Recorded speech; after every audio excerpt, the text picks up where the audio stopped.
Jean-Noël Le Cellier, bonjour. Bonjour. Alors, vous êtes expert dans le domaine des services à la personne. Quelles sont les 3 qualités pour devenir entrepreneur, justement dans le secteur des services à la personne? Auto-entrepreneur. Auto-entrepreneur. Alors un auto-entrepreneur, c'est d'abord un entrepreneur. L'entrepreneur de lui-même. Donc pour être entrepreneur, auto-entrepreneur, il faut avoir confiance en soi.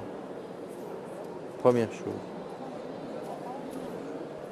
Mais je dirais que c'est important, mais il faut aussi que votre famille, votre épouse, soit d'accord.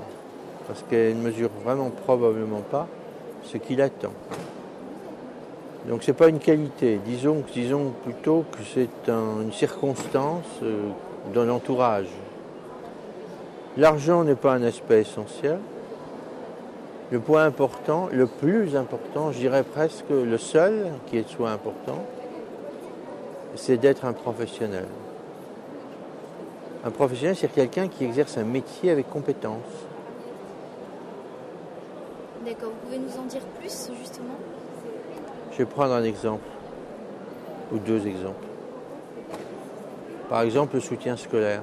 Parce que vous avez aidé vos enfants à faire leurs devoirs, vous pensez que vous êtes capable de faire du soutien scolaire?